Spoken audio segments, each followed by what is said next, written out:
ನಮಸ್ತೆ ಮಿತ್ರರೇ, ಇವತ್ತು ಒಂದು ಸುಲಭ ರೀತಿಯಲ್ಲಿ ಮಾಡುವಂತಹ ಹೆಸರು ಬೇಳೆಯ ದೋಸೆ, ಅದರೊಟ್ಟಿಗೆ ಈ ವಿಂಟರಿಗೆ ಹೇಳಿ ಮಾಡಿಸಿದಂತಹ ಒಂದು ಕೊತ್ತಂಬರಿ ಸೊಪ್ಪಿನ ಚಂದ್ರಮಂಡಲ, ಅಂದರೆ ಅದು ಚಟ್ನಿಯ ರೂಪದಲ್ಲಿ ಬರ್ತದೆ.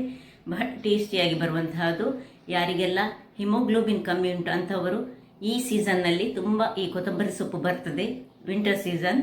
ಅದರೊಟ್ಟಿಗೆ ನಾನು ತುಂಬ ಡ್ರೈ ಫ್ರೂಟ್ಸನ್ನು ಯೂಸ್ ಮಾಡಿ ಒಂದು ಲೇಹದ ಟೈಪಿನ ಚಟ್ನಿಯನ್ನು ತಯಾರಿಸಿದ್ದೇನೆ. ಬಹಳ ಟೇಸ್ಟಿಯಾಗಿರ್ತದೆ, ಆರೋಗ್ಯಕ್ಕಂತೂ ಬಹಳ ಉತ್ತಮ. ಹೆಮೋಗ್ಲೋಬಿನ್ ಕಮ್ಮಿ ಇರುವವರಂತೂ ಇಂತಹ ಚಟ್ನಿಯನ್ನು ಮಾಡಿಟ್ಟುಕೊಂಡು ಆಗಾಗ ಒಂದು ಚಮಚ ಸುಮ್ಮನೆ ತಿಂದರೆ ಸಹ ಬಹಳ ಉತ್ತಮ. ಹಾಗಾದರೆ ಯಾರೆಲ್ಲ ನನ್ನ ಚಾನಲನ್ನು ನೋಡ್ತಿದ್ದೀರಿ, ಯಾರೆಲ್ಲ ಇನ್ನೂ ಸಬ್ಸ್ಕ್ರೈಬ್ ಮಾಡಿಲ್ಲ, ದಯವಿಟ್ಟು ಸಬ್ಸ್ಕ್ರೈಬ್ ಮಾಡಿ ಸಪೋರ್ಟ್ ಮಾಡಿ ಅಂತ ಹೇಳುತ್ತಾ ಬನ್ನಿ. ಈ ಒಂದು ರುಚಿಕರವಾದ, ಆರೋಗ್ಯಭರಿತವಾದ, ಎಲ್ಲರಿಗೂ ಸೂಟ್ ಆಗುವಂತಹ ವಿಂಟರ್ ಸೀಸನ್ ಸ್ಪೆಷಲ್ ಕೊತ್ತಂಬರಿ ಸೊಪ್ಪಿನ ಚಂದ್ರಮಂಡಲ, ಅದರೊಟ್ಟಿಗೆ ಹೆಸರುಬೇಳೆಯ ದೋಸೆ. ನಮಸ್ತೆ ಮಿತ್ರರೇ, ಇವತ್ತು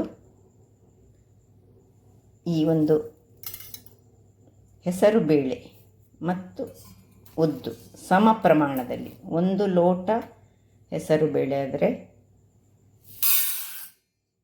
1 ಲೋಟದಷ್ಟು ಉದ್ದಿನ ಬೇಳೆ, ಅದರೊಟ್ಟಿಗೆ ಅರ್ಧ ಚಮಚ, ನೋಡಿ ಅರ್ಧ ಚಮಚ ಮಾತ್ರ ಮೆಂತೆಕಾಳು, ಇಷ್ಟನ್ನು ಹಾಕಿ ನಾವೀಗ ಇದನ್ನು ಚೆನ್ನಾಗಿ ತೊಳೆದುಕೊಳ್ಳೋಣ. 3 ಬಾರಿ ತೊಳೆದುಕೊಳ್ಬೇಕು. 3 ಬಾರಿ ತೊಳೆದುಕೊಂಡು ಇದನ್ನು ನೆನೆ ಹಾಕಲಿಕ್ಕೆ ಇಡೋಣ. ಒಂದು 4 ಗಂಟೆಗಳ ಕಾಲ ನೆನೆ ಹಾಕಿದರೆ ಸಾಕಾಗ್ತದೆ. ನೋಡಿ 3 ಬಾರಿ ತೊಳೆದಾಯಿತು. ಈಗ ನಾನು ರಾತ್ರಿ ಹೊತ್ತಿನಲ್ಲಿ ಇದನ್ನು ನಾನು ನೆನೆ ಹಾಕ್ತಿದ್ದೇನೆ. ನೀವು 4 ಗಂಟೆಗಳ ಕಾಲ ನೆಟ್ಟರೆ ಸಹ ಸಾಕಾಗ್ತದೆ. ಈಗ ಇನ್ನು ನಮ್ಮ ಕೆಲಸ ನಾಳೆ ಬೆಳಿಗ್ಗೆ. ವೀಕ್ಷಕರೇ, ಇಲ್ಲಿ ನೋಡಿ 4-5 ಗಂಟೆಗಳ ಕಾಲ ನೆನೆಸಿಟ್ಟರೆ ಸಾಕಾಗ್ತದೆ, ಅಥವಾ ನೀವು ರಾತ್ರಿ ನೆನೆ ಹಾಕಿಟ್ಟುಕೊಂಡು ಬೆಳಿಗ್ಗೆ ಮಾಡಿದರೆ ಸಾಕ್ತದೆ. ನೋಡಿ ಈಗ ಇದನ್ನು ಒಂದು ಮಿಕ್ಸಿಗೆ ಟ್ರಾನ್ಸ್ಫರ್ ಮಾಡಿಕೊಡ್ತಿದ್ದೇನೆ. ಇನ್ನು ಇದಕ್ಕೆ ಒಂದು ಇಂಚಿನಷ್ಟು ಶುಂಠಿಯನ್ನು ಹಾಕ್ಕೊಳ್ತಿದ್ದೇನೆ. ಶುಂಠಿ ಸಹ ಹಾಕ್ಕೊಳ್ಬೋದು, ಅಥವಾ ಕೊನೆಗೆ ಇಂಗು ಬೇಕಿದ್ದರೆ ಇಂಗನ್ನು ಹಾಕ್ಕೊಳ್ಳಿ, ಇಂಗಿನ ರುಚಿ ಖುಷಿಯಾಗುವರು. 1 ಕಾಯಿ ಮೆಣಸನ್ನು ಹಾಕ್ಕೊಳ್ತಿದ್ದೇನೆ. ಇನ್ನು ರುಚಿಗೆ ತಕ್ಕಷ್ಟು ಉಪ್ಪನ್ನು ಹಾಕ್ಕೊಳ್ಳೋಣ. ಇದಕ್ಕೆ ಹಾಕ್ಕೊಂಡು ಇದನ್ನು ಸ್ವಲ್ಪ ನೀರು ಹಾಕಿ ಗ್ರೈಂಡ್ ಮಾಡಿಕೊಡ್ತೇನೆ. ವೀಕ್ಷಕರೇ, ಇಲ್ಲಿ ನೋಡಿ ಒಳ್ಳೆ ಗ್ರೈಂಡ್ ಆಗಿ ಬಂತು. ಎಷ್ಟು ಚೆನ್ನಾಗಿ ಬಂತು ನೋಡಿ. ಫೈನಾಗಿ ನಾವು ಗ್ರೈಂಡ್ ಮಾಡಿಕೊಳ್ಬೇಕು. ಈಗ ಇದನ್ನು ಒಂದು ಪಾತ್ರೆಗೆ ಶಿಫ್ಟ್ ಮಾಡಿಕೊಳ್ಳೋಣ. ಇದನ್ನು ಏನು ಹುದುಗು ಬರಿಸಲಿಕ್ಕಿಲ್ಲ, ಫಾರ್ಮೆಂಟೇಷನ್ ಇದಕ್ಕೆ ಅಗತ್ಯ ಇಲ್ಲ.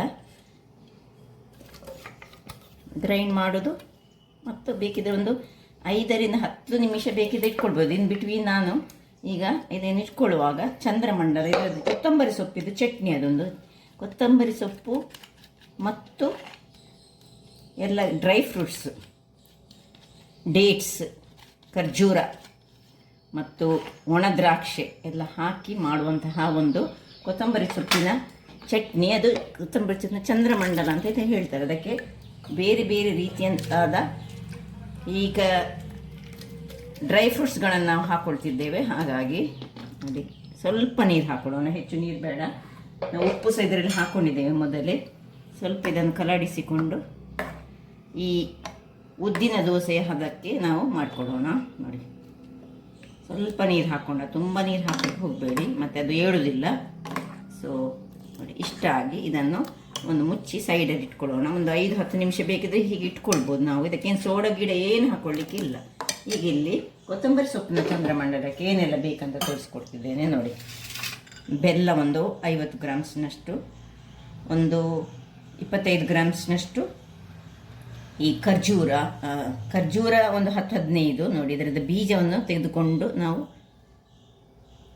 ಇಟ್ಕೊಳ್ಬೇಕು.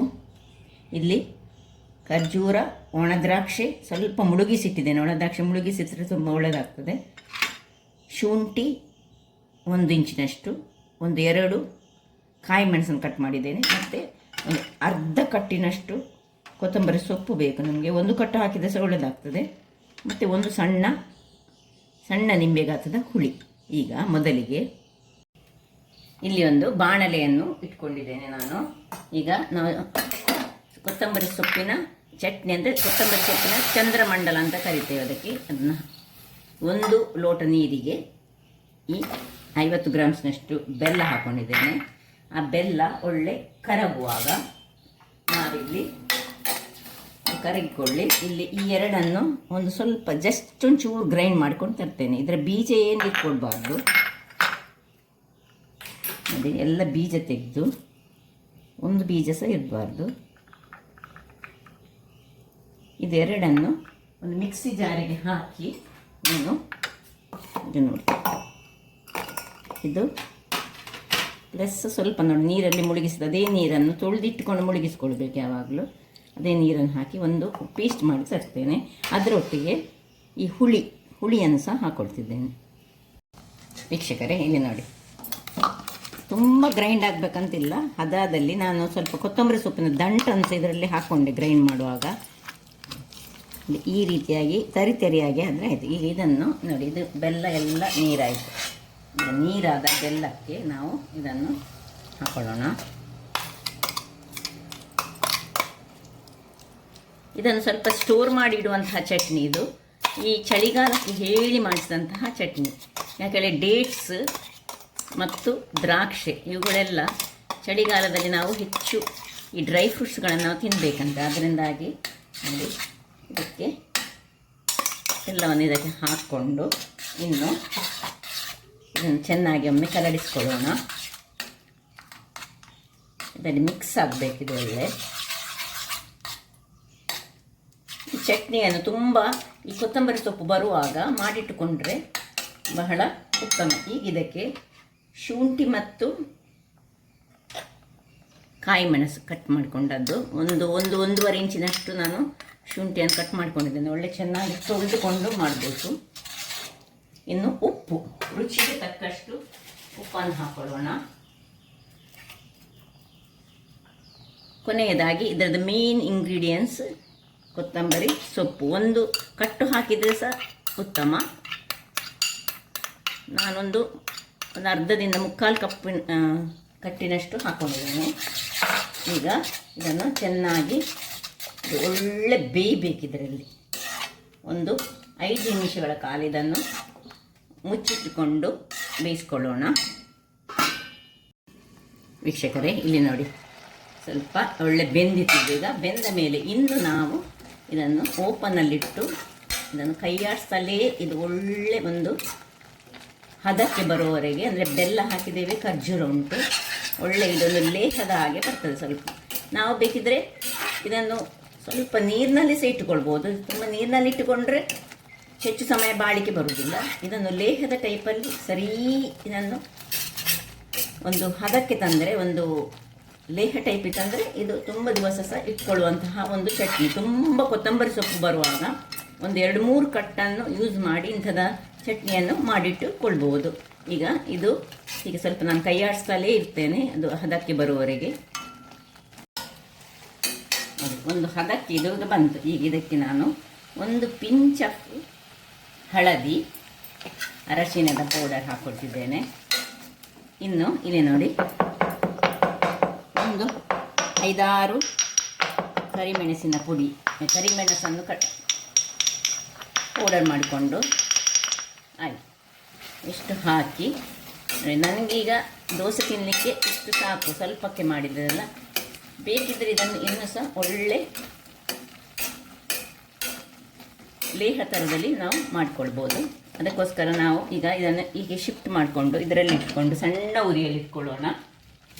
ಇಲ್ಲಿ ನಾನು ದೋಸೆ ಮಾಡಲಿಕ್ಕೆ ಕಾವಲಿಯನ್ನು ಇಟ್ಕೊಳ್ತಿದ್ದೇನೆ ನೋಡಿ. ಇದು ಸಣ್ಣ ಉರಿಯಲ್ಲಿ ಆಗ್ತಾ ಇರಲಿ. ಎಷ್ಟು ನಿಮಗೆ ಡ್ರೈ ಬೇಕು ಅಷ್ಟು ಡ್ರೈ ನಾವು ಮಾಡ್ಕೊಳ್ಬೋದು. ಇನ್ನು ಕೈ ಆಡಿಸ್ಬೇಕಂತಿಲ್ಲ. ನಡುವಲ್ಲಿ ಒಂದು ದೋಸೆ ಮಾಡ್ತಾ ಇರುವಾಗ ಒಂದು ಕೈ ಆಡಿಸಿದರೆ ಆಯಿತು.